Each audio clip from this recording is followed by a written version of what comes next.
Hello students, I am Dr. Vinod Kamble. From this video, we are going to start with third module that is economic and social aspects of advertising, जिसमें हम लोग सबसे पहला question देखने वाले हैं effects of advertising on consumer demand. मतलब यहाँ पे हम लोग देखने वाले हैं कि एडवर्टाइजिंग का कंज्यूमर डिमांड पे क्या इफेक्ट होता है। मतलब एडवर्टाइजिंग की वजह से कंज्यूमर डिमांड किस तरीके से इंक्रीज होती है, तो उसके बारे में हम लोग पढ़ने वाले हैं। So let us start with it. सबसे पहले है प्राइमरी और सिलेक्टिव डिमांड। पहले हम लोग समझते हैं कि प्राइमरी डिमांड क्या होता है और सिलेक्टिव डिमांड क्या होता है। तो कुछ जेनेरिक प्रोडक्ट्स होते हैं। जेनेरिक प्रोडक्ट्स मतलब जिसका कोई ब्रांड नहीं होता है, तो उसको जेनेरिक प्रोडक्ट्स बोला जाता है। और ये जेनेरिक प्रोडक्ट जो होते हैं इनका प्राइमरी डिमांड होता है। फिर बाद में कुछ ऐसे प्रोडक्ट होते हैं जो ब्रांडेड होते हैं, जिसको किसी ब्रांड नेम के अंडर प्रमोट किया जाता है, तो उसके लिए सिलेक्टिव डिमांड होता है। तो अभी जेनेरिक प्रोडक्ट्स में कौन से प्रोडक्ट हो सकते हैं, तो जैसे कि T, coffee, rubber, spices, coir या एग, ये सारे जो होते हैं ये जेनेरिक प्रोडक्ट्स होते हैं जिसका कोई ब्रांड नहीं है, इसके वजह से उसको हम लोग क्या बोलते हैं, जेनेरिक प्रोडक्ट्स। और ब्रांडेड कौन से प्रोडक्ट होते हैं, तो जिसमें भी ब्रांड नेम आता है। जैसे टी को आप लोग जेनेरिक प्रोडक्ट बोलोगे अगर उसमें कोई ब्रांड नेम नहीं है, लेकिन टी के अंदर अगर हम लोग टाटा टी बोलते हैं, वाघ बकरी टी बोलते हैं, सोसाइटी टी बोलते हैं, ताजमहल टी बोलते हैं, तो वो क्या हो जाता है, ब्रांडेड प्रोडक्ट हो जाता है। या स्पाइसेस सिर्फ जो होते हैं वो जेनेरिक प्रोडक्ट होता है। बट स्पाइसेस में अगर सपोज कोई ब्रांड नेम आ जाता है, जैसे एमडीएच हो गया या एवरेस्ट हो गया, तो वो क्या हो जाएगा, ब्रांडेड प्रोडक्ट हो जाएगा। सो इन शॉर्ट आप लोगों को इतना ही याद रखना है कि जेनेरिक प्रोडक्ट का मतलब क्या होता है, जिसमें कोई ब्रांड नेम नहीं होता है। और ब्रांडेड प्रोडक्ट मतलब जिसमें कोई ब्रांड होता है।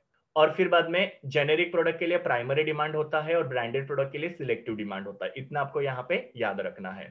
अभी हम लोग देखते हैं कि किस तरीके से एडवर्टाइजिंग जो होता है उसकी वजह से प्राइमरी डिमांड और सिलेक्टिव डिमांड इंक्रीज होती है। तो सबसे पहले हम लोग देखते हैं कि एडवर्टाइजिंग की वजह से प्राइमरी डिमांड कैसे बढ़ता है। तो एडवर्टाइजिंग जो होता है उसकी वजह से जेनेरिक प्रोडक्ट का प्राइमरी डिमांड जो होता है बढ़ने में हेल्प होता है। बिकॉज यहाँ पे एडवर्टाइजिंग के थ्रू उस पर्टिकुलर जेनेरिक प्रोडक्ट के बेनिफिट्स के बारे में कंज्यूमर्स को इंफॉर्मेशन प्रोवाइड किया जाता है, उनको अवेयर किया जाता है और उनको वो प्रोडक्ट डिमांड करने के लिए इंड्यूस किया जाता है। और बेसिकली ये जेनेरिक प्रोडक्ट के एडवर्टीजमेंट कौन करते हैं, तो हर एक जेनेरिक प्रोडक्ट की कैटेगरी के एक ट्रेड एसोसिएशन या इंडस्ट्री एसोसिएशन होता है। और वो पर्टिकुलर ट्रेड एसोसिएशन या इंडस्ट्री एसोसिएशन जो होता है वो पर्टिकुलर जेनेरिक प्रोडक्ट का एडवर्टीजमेंट करते हैं। जैसे कि हम लोग यहाँ पे एग्जांपल देख सकते हैं कि टी बोर्ड, ये एक ट्रेड एसोसिएशन है। ये लोग क्या करते हैं, टी के बारे में एडवर्टीजमेंट करते हैं और लोगों को टी के बेनिफिट्स हाईलाइट करके बताते हैं, जिसकी वजह से लोग क्या करते हैं, टी का कंजम्पशन करते हैं। या दूसरा हम लोग बेस्ट एग्जांपल ले सकते हैं नेशनल एग कोऑर्डिनेशन कमेटी का। जो पॉपुलर एड हमको सबको पता है, संडे हो या मंडे रोज खाओ अंडे, ये एडवर्टीजमेंट जो है नेशनल एग कोऑर्डिनेशन कमेटी मतलब एनईसीसी के द्वारा किया जाता है। वहां पे वो लोग क्या करते हैं, एग कंजम्पशन के बेनिफिट के बारे में बताया जाता है। जैसे कि आप लोग यूट्यूब के ऊपर एडवर्टीजमेंट देख सकते हो, ये संडे हो या मंडे रोज खाओ अंडे की। उसके अंदर उन्होंने बताया हुआ है कि गर्मी हो या सर्दी रोज अंडे खाने चाहिए, बिकॉज अंडों की वजह से बॉडी को एक एनर्जी मिलता है। तो उसकी वजह से क्या हो रहा है कि लोगों के दिमाग में जो मिसकंसेप्शन था कि गर्मी के अंदर अंडे नहीं खाने चाहिए, तो मिसकंसेप्शन दूर हो रहा है। और ये जो संडे हो या मंडे रोज खाओ अंडे, इसका एडवर्टीजमेंट कौन करता है, तो ये एक ट्रेड एसोसिएशन है, नेशनल एग कोऑर्डिनेशन कमेटी, इसके द्वारा वो एडवर्टीजमेंट किया जाता है। तो इस हिसाब से कुछ जेनेरिक प्रोडक्ट्स होते हैं, उन जेनेरिक प्रोडक्ट्स का एडवर्टीजमेंट जो होता है वो कुछ ट्रेड एसोसिएशन है, इंडस्ट्री एसोसिएशन होते हैं, वो करते हैं।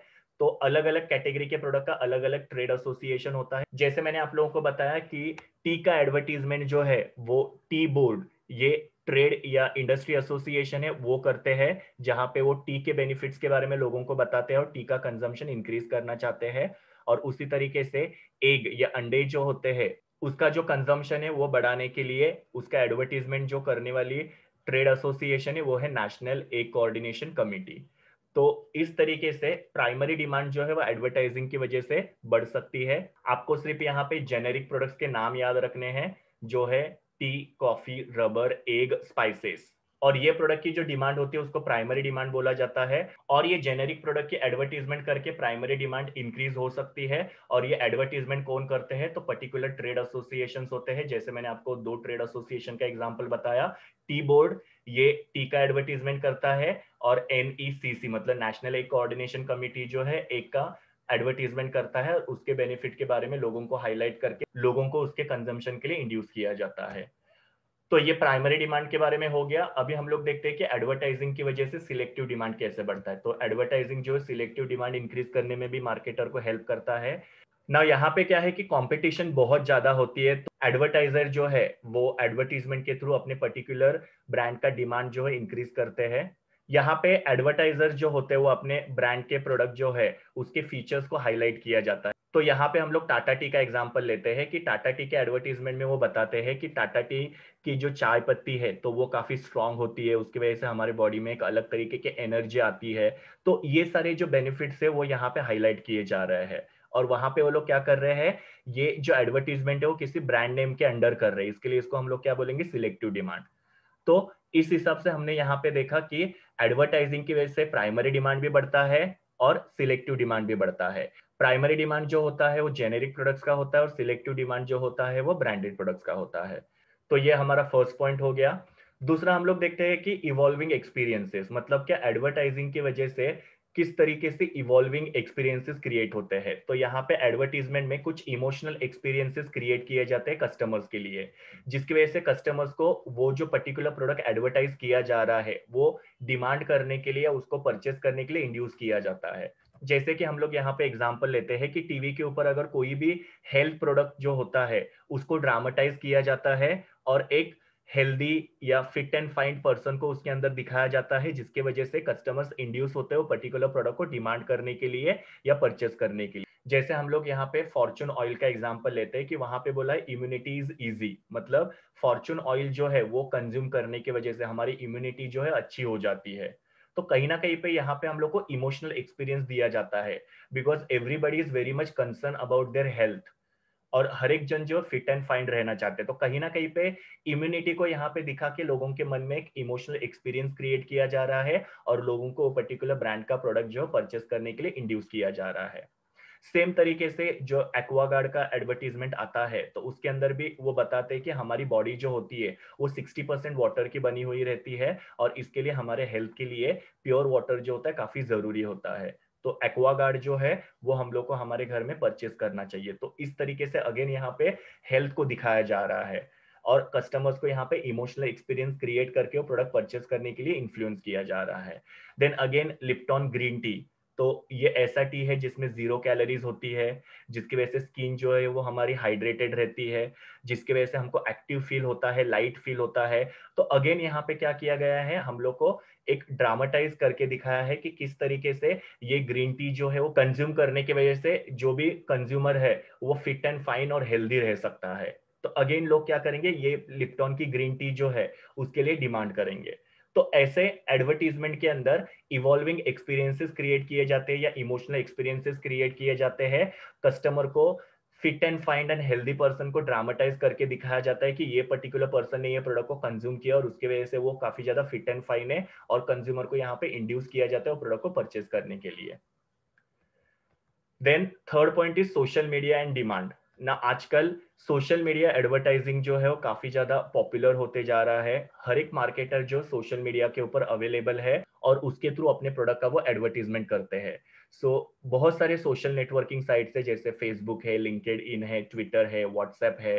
देन अभी हम लोग देखते हैं कि इंस्टाग्राम है, पिनिंटरेस्ट है। तो ये सारे सोशल नेटवर्किंग साइट्स है जहाँ पे एडवर्टाइजर जो अपने प्रोडक्ट की एडवर्टीजमेंट करते हैं, जिसकी वजह से प्रोडक्ट का डिमांड जो इंक्रीज होने में हेल्प होता है ना। बेसिकली यहाँ पे किस तरीके से डिमांड बढ़ता है, तो जो भी सोशल नेटवर्किंग साइट्स होता है तो वहां पे आप लोग देखते हो कि प्रोडक्ट का ऐसे ग्राफिक दिखाते हैं, उसके नीचे प्रोडक्ट के लिए कमेंट्स होते हैं, लाइक होते हैं और ऐसे स्टार्स होते हैं। तो लोग क्या करते हैं, वहां पे जो कमेंट बॉक्स होता है उसके अंदर अपना रिव्यू या कमेंट लिखते हैं कि उनको प्रोडक्ट परचेस करने के बाद में कैसे लगा। तो आप लोग कभी ट्राई करके देखना कि अमेजोन की जो वेबसाइट है या किसी भी वेबसाइट से अगर आप लोग प्रोडक्ट परचेस करोगे तो वहां पे नीचे कमेंट्स लिखे रहते हैं और मैक्सिमम लोग जो कमेंट्स को पढ़ के वो प्रोडक्ट को परचेस करते हैं। जैसे कि अगर सपोज वहां पे वो जो पर्टिकुलर प्रोडक्ट है उसको 5 स्टार्स मिले हैं और काफी सारे लोगों ने वो प्रोडक्ट के बारे में पॉजिटिव लिखा है, तो हमको फिर ऐसे लगता है कि ये प्रोडक्ट काफी अच्छा है और हम भी वो प्रोडक्ट को परचेस करते हैं। बट अगर सपोज वो पर्टिकुलर प्रोडक्ट को सिर्फ 1 ही स्टार मिला है और काफी सारे लोगों ने वहां पे नेगेटिव रिव्यू लिखा है, तो डेफिनेटली हम लोग वो प्रोडक्ट को परचेस करेंगे नहीं। तो यहाँ पे सोशल मीडिया जो होता है उसका एक बेनिफिट होता है कि सोशल मीडिया के ऊपर लोग क्या करते हैं, प्रोडक्ट को परचेस करने के बाद में अपना रिव्यू या कमेंट्स लिखते हैं, जिसकी वजह से दूसरे लोगों को प्रोडक्ट परचेस करने में काफी ज्यादा हेल्पफुल होता है।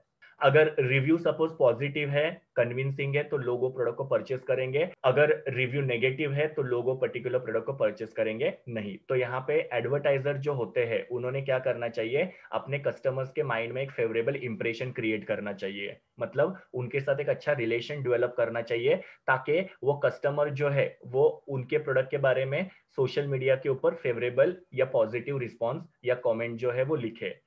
पर अगर सपोज लोगों के साथ अच्छा रिलेशन डेवलप नहीं किया तो डेफिनेटली लोग वहां पे अच्छे कमेंट्स भी लिखेंगे नहीं ना। अच्छा रिलेशन डेवलप करना मतलब क्या, लोगों को अच्छे क्वालिटी की सर्विस देना, अच्छे क्वालिटी के प्रोडक्ट्स वगैरह प्रोवाइड करना, उनको अच्छी आफ्टर सेल सर्विस प्रोवाइड करना, जिसकी वजह से क्या होगा कि लोगों के माइंड में वो कंपनी के बारे में या प्रोडक्ट के बारे में एक फेवरेबल इंप्रेशन क्रिएट होगा, और उसकी वजह से वो क्या करेंगे, पॉजिटिव या फेवरेबल कमेंट जो है वो सोशल मीडिया के ऊपर लिखेंगे, जिसकी वजह से दूसरे कस्टमर्स इंड्यूस होकर वो प्रोडक्ट को परचेस करेंगे। तो सोशल मीडिया एडवर्टाइजिंग भी यहाँ पे कंज्यूमर डिमांड इंक्रीज करने में हेल्प करता है। Then fourth one is professional advertising. Now what is professional advertising? तो कुछ बिजनेस फर्म जो होते हैं वो अपने प्रोडक्ट को बेचने के लिए प्रोफेशनल लोगों के ऊपर डिपेंड करते हैं। मतलब उनका प्रोडक्ट जो है वो डायरेक्टली कस्टमर परचेस नहीं करेंगे, उनको वो प्रोडक्ट जो होता है वो प्रोफेशनल पीपल के थ्रू ही प्रमोट करना पड़ता है। मतलब प्रोफेशनल लोग जब कस्टमर्स को बताएंगे तब जाके कस्टमर वो प्रोडक्ट को परचेस करेंगे। सो ये प्रोफेशनल एडवर्टाइजिंग जो होता है वो प्रोफेशनल लोगों को इन्फ्लुएंस करने के लिए होता है, जैसे डॉक्टर, इंजीनियर्स, प्रोफेसर्स, आर्किटेक्ट, ये सारे प्रोफेशनल लोग होते हैं, इनको इन्फ्लुएंस करने के लिए प्रोफेशनल एडवर्टाइजिंग किया जाता है। तो अगर सपोज ये प्रोफेशनल लोग ये प्रोफेशनल एडवर्टाइजिंग से कन्विंस हो गए तो वो डेफिनेटली उस पर्टिकुलर प्रोडक्ट को अपने जो भी क्लाइंट्स होंगे या कस्टमर्स होंगे उनको रिकमेंड करेंगे, और रिकमेंडेशन करने की वजह से वो प्रोडक्ट का डिमांड जो इंक्रीज होने में हेल्प होगा। जैसे कि हम लोग यहाँ पे डॉक्टर का एग्जांपल लेते हैं।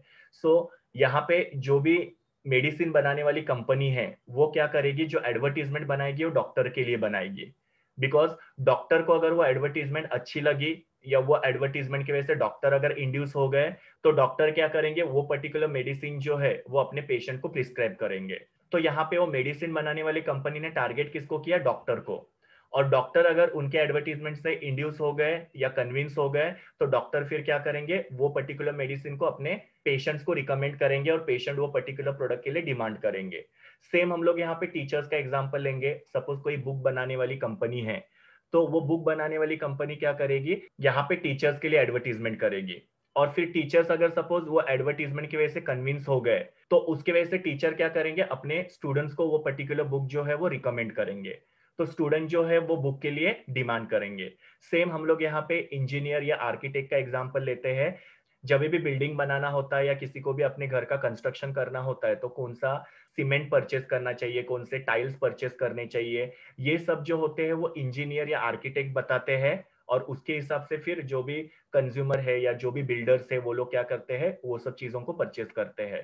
तो जो भी टाइल्स बनाने वाली कंपनी है, सीमेंट बनाने वाली कंपनी है, तो यहाँ पे लोग एडवर्टीजमेंट जो होता है वो इंजीनियर या आर्किटेक्ट के लिए करते हैं, ताकि वो इंजीनियर या आर्किटेक्ट जो है कन्विंस हो जाए और वो फिर बिल्डर को या जो भी घर बनने वाला पर्सन है उसको वो पर्टिकुलर प्रोडक्ट को रिकमेंड करे। तो इस तरीके से प्रोफेशनल एडवर्टाइजिंग जो होता है प्रोफेशनल लोगों के लिए होता है, और प्रोफेशनल लोग जो होते हैं वो अगर इंड्यूस हो गए या कन्विंस हो गए तो वो उस पर्टिकुलर प्रोडक्ट को अपने पेशेंट को, अपने क्लाइंट को या अपने कस्टमर को रिकमेंड करेंगे, और इस रिकमेंडेशन की वजह से उस पर्टिकुलर प्रोडक्ट का डिमांड जो इंक्रीज होने में हेल्प होगा।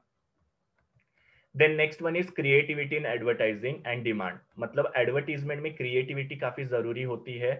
हर एक एडवर्टाइजर जो है वो कस्टमर को इंड्यूस करने के लिए और इन्फ्लुएंस करने के लिए क्रिएटिविटी यूज करते हैं। जैसे कि आप लोग यहाँ पे अलग अलग एडवर्टीजमेंट देख रहे हो। फेविक्विक का ये एडवर्टीजमेंट जो है ये हम सबको पता है कि किस तरीके से क्रिएटिव तरीके से उन्होंने फेविक्विक का जो मैसेज है वो लोगों तक पहुंचाया हुआ है। या बिस्लेरी का ये कैमल का एडवर्टीजमेंट आप लोगों ने देखा होगा कि यहाँ पे लिखा हुआ है कि हर माँ जानती है हर पानी की बोतल बिस्लेरी नहीं होती है। तो ये एक बहुत ही अच्छा इमेजिनेशन है कि यहाँ पे ये जो कैमल है ये एक माँ है और ये उसका बच्चा है। तो यहाँ पे ये माँ क्या कर रही है, अपने बच्चे को बिस्लेरी का पानी पिला रही है। तो इस हिसाब से यहाँ पे क्या किया जा रहा है, ये एकदम क्रिएटिव तरीके से एडवर्टीजमेंट बनाया गया है। और फिर बाद में ये अमूल का तो आप सबको पता है कि टाइम्स ऑफ इंडिया के अंदर अमूल के जो भी एडवर्टीजमेंट्स आते हैं वो सारे जो हमारे रिसेंट इश्यूज चल रहे हैं उसके ऊपर बेस्ड होते हैं। जैसे कोरोना का इश्यू आया था तो उसके लिए उन्होंने ये एडवर्टीजमेंट बनाया था, बेटर साफ देन सॉरी। और ऐसे बहुत सारे जो इश्यूज होते हैं, जैसे कि प्याज के दाम बढ़ जाते हैं या पॉलिटिक्स में कुछ प्रॉब्लम होता है, बॉलीवुड में कुछ प्रॉब्लम होता है, तो हर एक इशू को लेके यहाँ पे अमूल की एडवर्टीजमेंट आती है जो हम लोग टाइम्स ऑफ इंडिया न्यूज़पेपर में काफी फ्रीक्वेंटली देखते हैं। तो ये काफी क्रिएटिव तरीके से एडवर्टाइजर जो है वो अपने प्रोडक्ट की एडवर्टीजमेंट करते हैं और लोगों को इन्फ्लुएंस और इंड्यूस करते हैं प्रोडक्ट को परचेस करने के लिए। अमूल बटर का मैंने ऑलरेडी आपको एग्जांपल दिया कि सारे करंट इवेंट जो होता है उसके बेसिस पे वो लोग क्रिएटिव तरीके से अपना एडवर्टीजमेंट करते हैं। और ये जो क्रिएटिविटी होती है एडवर्टीजमेंट में, उसकी वजह से क्या होता है कि जो भी एग्जिस्टिंग कस्टमर्स है, मतलब जो आपके प्रोडक्ट को परचेस कर रहे हैं, तो ये एग्जिस्टिंग कस्टमर्स को प्रोडक्ट के बारे में रिमाइंड करवाने के लिए क्रिएटिविटी काफी ज्यादा हेल्पफुल होता है। बिकॉज जितना क्रिएटिविटी दिखाओगे उतना ज्यादा लोगों के दिमाग में आपका प्रोडक्ट रहेगा। तो क्रिएटिविटी की वजह से आपके जो एग्जिस्टिंग कस्टमर्स है वो आपके प्रोडक्ट को परचेस करना कंटिन्यू करेंगे। प्लस क्रिएटिविटी की वजह से जो नॉन यूजर्स है जिन्होंने आपका प्रोडक्ट कभी परचेस नहीं किया, उनके माइंड में भी आप लोग top of mind awareness create कर सकते हो। मतलब उन्होंने पहले कभी आपके प्रोडक्ट को परचेस नहीं किया था, बट आपने आपके एडवर्टीजमेंट में इतनी क्रिएटिविटी दिखाई कि जिसकी वजह से लोगों को आपके प्रोडक्ट के बारे में पता चला, लोग आपके प्रोडक्ट के बारे में अवेयर हो गए और वो जो नॉन यूजर्स है वो भी आपके प्रोडक्ट को परचेस करने लग गए। तो क्रिएटिविटी की वजह से लोग इन्फ्लुएंस होते हैं और इंड्यूस होकर आपके प्रोडक्ट को परचेस करते हैं। क्रिएटिविटी की वजह से जो एग्जिस्टिंग कस्टमर्स है उनके माइंड में आपके प्रोडक्ट की इमेज रहती है और वो आपके प्रोडक्ट को परचेस करना कंटिन्यू रखते हैं। और क्रिएटिविटी की वजह से जो नॉन यूजर्स है वो आपके प्रोडक्ट के बारे में अवेयर होते हैं, और सिर्फ अवेयर नहीं होते तो टॉप ऑफ माइंड अवेयरनेस उनके बीच में क्रिएट होती है और वो भी आपके प्रोडक्ट को परचेस करना शुरू कर देते हैं। सो एडवर्टीजमेंट में क्रिएटिविटी काफी जरूरी होता है, उसकी वजह से भी कंज्यूमर डिमांड जो इंक्रीज होने में हेल्प होता है। Then next one is demand from market segments. सबसे पहले हम लोग यहाँ पे समझते हैं कि मार्केट सेगमेंट क्या होता है। मार्केट सेगमेंट का मतलब क्या होता है, मार्केट को डिवाइड करना। क्योंकि पूरा जो मार्केट होता है वो हिट्रोजीनियस होता है। हिट्रोजीनियस मतलब वो मार्केट के अंदर अलग अलग टाइप के कस्टमर्स होते हैं, जिसमें ओल्ड एज भी होते हैं, यंग एज भी होते हैं, स्मॉल किड्स भी होते हैं, देन जिसमें मेल भी होते हैं, फीमेल भी होते हैं। फिर बाद में कुछ अपर क्लास होते हैं, मिडिल क्लास होते हैं, कुछ लोअर क्लास होते हैं, कुछ एजुकेटेड होते हैं, अनएजुकेटेड होते हैं। तो पूरा मार्केट जो होता है वो हिट्रोजीनियस है, उसके अंदर अलग अलग टाइप के कस्टमर्स है।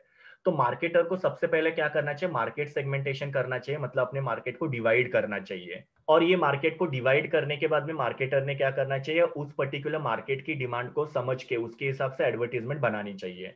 जैसे कि सपोज ये थम्सअप का एडवर्टीजमेंट है, तो उन्होंने क्या किया, पहले अपना मार्केट सेगमेंटेशन किया। उन्होंने पहले आइडेंटिफाई किया कि कौन से मार्केट में हमारे प्रोडक्ट को बेचना है। तो उन्होंने यंगस्टर्स को अपना प्रोडक्ट बेचना है, इस हिसाब से उन्होंने अपना मार्केट सेगमेंटेशन किया। अभी यंगस्टर्स को ये प्रोडक्ट बेचना है तो वो लोग एडवर्टीजमेंट में क्या दिखाएंगे, तो थोड़े से स्टंट्स दिखाएंगे। बिकॉज यंगस्टर्स को अगर आपको प्रोडक्ट बेचना है तो उसके अंदर भजन वगैरह नहीं दिखा सकते हैं, अदरवाइज यंगस्टर्स कभी भी अट्रैक्ट होंगे नहीं। उनको थोड़ा एडवेंचर, थोड़े ऐसे स्टंट्स वगैरह दिखाएंगे तो यंगस्टर्स यहाँ पे ज्यादा अट्रैक्ट होते हैं। तो यहाँ पे थम्सअप ने क्या किया, अपना मार्केट सेगमेंटेशन किया, मतलब मार्केट को डिवाइड किया। और उसकी वजह से उनको पता चला कि हमारे प्रोडक्ट्स के कंज्यूमर जो यंगस्टर्स है, तो यंगस्टर्स के लिए अगर हम लोग को एडवर्टीजमेंट बनाना है तो उसके लिए हम लोग को उसके अंदर एडवेंचर्स या स्टंट्स वगैरह दिखाने पड़ेंगे। फिर बाद में विम बार का एग्जांपल ले लो, तो विम बार जो है उन्होंने भी अपने मार्केट को डिवाइड किया और उन्होंने ये आइडेंटिफाई किया कि हमारा जो प्रोडक्ट है वो हाउस वाइफ्स के लिए है। तो इसके लिए देखना, उनके एडवर्टीजमेंट के अंदर एक किचन दिखाते हैं, किचन के अंदर गंदे बर्तन दिखाते हैं, फिर बाद में दिखाते हैं कि विम बार से वो बर्तन साफ करने के बाद में बर्तन कैसे अच्छे हो जाते हैं। फिर रेमंड का आप लोग एग्जांपल ले लो कि रेमंड के अंदर उन्होंने क्या किया हुआ है, अपना मार्केट डिवाइड करके उन्होंने आइडेंटिफाई किया कि हमारा जो प्रोडक्ट है वो टॉप लेवल पे काम करने वाले लोगों के लिए है। तो उस हिसाब से वो लोग क्या करते हैं, यहाँ पे एक पर्टिकुलर मॉडल दिखाते हैं जो थोड़े एग्जीक्यूटिव टाइप होते हैं या टॉप लेवल पे जॉब करने वाले टाइप होते हैं, और उस हिसाब से उन्होंने एडवर्टीजमेंट बनाया। या सबसे बेस्ट हम लोग यहाँ पे किंडर जॉय का एग्जांपल ले सकते हैं कि इनको पता है कि हमारा मार्केट सेगमेंटेशन जो है वो चिल्ड्रन के लिए है, और फिर उन्होंने चिल्ड्रन के हिसाब से यहाँ पे कार्टून कैरेक्टर का एडवर्टीजमेंट बनाया हुआ है और काफी कलरफुल एडवर्टीजमेंट बनाया ताकि स्मॉल किड जो एकदम इजीली अट्रैक्ट हो जाए। तो यहाँ पे मार्केट सेगमेंटेशन करने की वजह से भी डिमांड बढ़ सकता है, बिकॉज मार्केट सेगमेंटेशन करने की वजह से आपको पता चलता है कि आपके कस्टमर किस टाइप के हैं। जैसे आपके कस्टमर्स यंगस्टर्स है या हाउसवाइफ है या टॉप लेवल पे जॉब करने वाले एग्जीक्यूटिव्स है या स्मॉल किड्स है। तो एक बार आपको आपके टाइप ऑफ कस्टमर्स पता चल गए उसके बाद में आप लोग उनके हिसाब से एडवर्टीजमेंट बना सकते हो। जैसे यंगस्टर्स है तो स्टंट्स दिखा दिए, या हाउस वाइफ है तो थोड़ा किचन वगैरह या ऐसे किचन का काम वगैरह कुछ दिखा दिया। फिर बाद में किड्स है तो उसके लिए कार्टून्स वगैरह दिखा दिया। तो मार्केट सेगमेंटेशन करने की वजह से भी यहाँ पे एडवर्टीजमेंट में क्या दिखाना है वो पता चलता है, जिसकी वजह से भी कंज्यूमर डिमांड इंक्रीज होने में हेल्प होगा। बिकॉज उस पर्टिकुलर कैटेगरी के कस्टमर्स को अगर वो पर्टिकुलर चीज हम लोग दिखाएंगे तो उसकी वजह से वो ज्यादा अट्रैक्ट होते हैं। तो एडवर्टीजमेंट में यही किया जाता है। फिर रिसेंटली हम लोग ये एग्जांपल देख सकते हैं सारेगामा कारवान का, कि इसके अंदर अगर आप लोगों ने इसका यूट्यूब पे एडवर्टीजमेंट देखा होगा तो वो स्टार्टिंग में ही बताते हैं कि the best gift for mummy papa. तो ये जो पर्टिकुलर गिफ्ट है ये किसके लिए है, तो मम्मी पापा या ओल्ड एज लोगों के लिए होता है। बिकॉज उसके ऊपर जो भी पुराने सिंगर्स है उनके पुराने सॉन्ग जो होते हैं वो प्ले किया जा सकता है।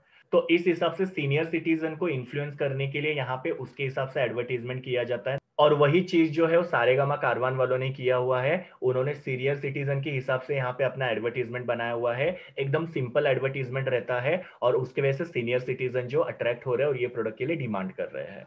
तो इस हिसाब से मार्केट सेगमेंटेशन भी यहाँ पे कंज्यूमर डिमांड इंक्रीज करने में हेल्प करता है। तो अलग अलग सेगमेंट्स मैंने आपको बताया है और अलग अलग सेगमेंट्स के लिए किस तरीके से एडवर्टीजमेंट बनाया जाता है और कंज्यूमर डिमांड इंक्रीज की जाती है वो हम लोग ने यहाँ पे देखा। And the last one is temporary increase in demand. ना एडवर्टीजमेंट जो होता है वो प्रोडक्ट की टेम्पररी डिमांड इंक्रीज करने में काफी हेल्प करता है। अगर सपोज कोई एक पर्टिकुलर फर्म है जिनको क्विक इन्फ्यूजन ऑफ कैश चाहिए, इन्फ्यूजन ऑफ कैश मतलब कि उनको अपना कैश बढ़ाना है, या उनको ओल्ड स्टॉक जो है उसको क्विकली लिक्विडेट करना है, मतलब बेचना है, ताकि वो नए स्टॉक के लिए एक रूम बना पाए, मतलब स्पेस बना पाए। क्योंकि पुराना स्टॉक अगर रहेगा तो नए स्टॉक के लिए स्पेस नहीं रहेगा। तो यहाँ पे कंपनी चाहती है कि हमको क्विक कैश मिल जाए और हमारा पुराना स्टॉक जो क्विकली बिक जाए और नए स्टॉक के लिए स्पेस क्रिएट हो। इसके लिए भी वो लोग एडवर्टीजमेंट का हेल्प ले सकते हैं। यहाँ पे फर्म क्या करते हैं, टाइम बाउंड इंसेंटिव कस्टमर्स को ऑफर करती है और एडवर्टीजमेंट के अंदर वो लास्ट डेट देते हैं वो पर्टिकुलर इंसेंटिव्स ऑफर के लिए। वो लास्ट डेट के बाद में वो ऑफर जो खत्म हो जाएगा ऐसे हाईलाइट किया जाता है, जिसकी वजह से क्या होता है कस्टमर के बीच में एक सेंस ऑफ अर्जेंसी क्रिएट होता है। मतलब कि अरे हम लोग को ये प्रोडक्ट परचेस करना चाहिए, ऐसे कस्टमर्स को यहाँ पे लगता है। और कस्टमर्स फिर ये ऑफर का एडवांटेज लेके वो प्रोडक्ट के लिए डिमांड करते हैं। जैसे कि आप लोग देख सकते हो कि अमेजोन के बहुत सारे ऐसे ऑफर्स आते हैं, फिर वो 26 जनवरी हो या 15 अगस्त हो या दूसरे कोई भी फेस्टिवल्स हो, जिसमें अमेजोन के बहुत सारे ऑफर्स आते हैं और फिर कस्टमर जो उस टाइम पे बहुत ज्यादा डिमांड करते हैं। फिर बाद में आप लोग यहाँ पे विजय सेल्स का वगैरह भी एग्जांपल लिख सकते हो, आप लोग फ्लिपकार्ट का एग्जांपल लिख सकते हो, ब्रांड फैक्ट्री का एग्जांपल ले सकते हो। ये सारी जो कंपनियां हैं ये लोग क्या करते हैं, कुछ ऐसे ऑफर्स निकालते हैं जिसकी वजह से उनके प्रोडक्ट के लिए टेम्पररी डिमांड जो होती है वो इंक्रीज होने में हेल्प होता है। यहाँ पे ये लोग स्पेशल टाइम बाउंड इंसेंटिव्स देते हो, जैसे आप लोग यहाँ पे देख सकते हो कि इन्होंने ये प्राइम डे सेलिब्रेट कर रहे हैं जो 26 से लेके 27 जुलाई तक सेलिब्रेट किया जाएगा। मतलब ये 2 दिन पे आपको ग्रेट डील्स मिलेगी और आपको बहुत सारे दूसरे ऑफर्स मिलेंगे। ऐसा उन्होंने टाइम बाउंड इंसेंटिव ऑफर किया है। टाइम बाउंड मतलब क्या, एक पर्टिकुलर लास्ट डेट जो होती है वो कस्टमर्स को दी जाती है और उनको बताया जाता है कि ये लास्ट दिन के बाद में आपको ये ऑफर नहीं मिलेगा। तो कस्टमर के माइंड में एक अर्जेंसी क्रिएट होती है कि हम लोग को ये प्रोडक्ट परचेस करना चाहिए। तो ये लोग क्या करते हैं, 15 दिन पहले से एडवर्टीजमेंट करना शुरू करते हैं। फिर कस्टमर जो पहले से ही रेडी रहते हैं कि उनको क्या क्या परचेस करना है। और फिर कस्टमर क्या करते हैं, जैसे ही वो ऑफर शुरू होता है मैक्सिमम क्वांटिटी में गुड्स को परचेस करते हैं। और कंपनी का जो पर्पस था कि उनको कैश की जरूरत है और उनको ओल्ड स्टॉक को लिक्विडेट करके नए स्टॉक के लिए रूम क्रिएट करना है, तो वो भी उनका पर्पस जो होता है यहाँ पे फुलफिल होता है। तो एडवर्टाइजिंग जो टेम्पररी डिमांड इंक्रीज करने में भी हेल्प करता है। तो इस हिसाब से हमने देखा कि कैसे अलग अलग तरीके से एडवर्टीजमेंट जो है वो कंज्यूमर डिमांड जो है इंक्रीज करने में हेल्प करता है। So this was all about effect of advertising on consumer demand. ये मेरे यूआरएल है जहां से मैंने इमेजेस लिए हैं। Thank you students, please do like, share, comment and subscribe to my YouTube channel and also recommend my channel to your friends. We will meet in the next video.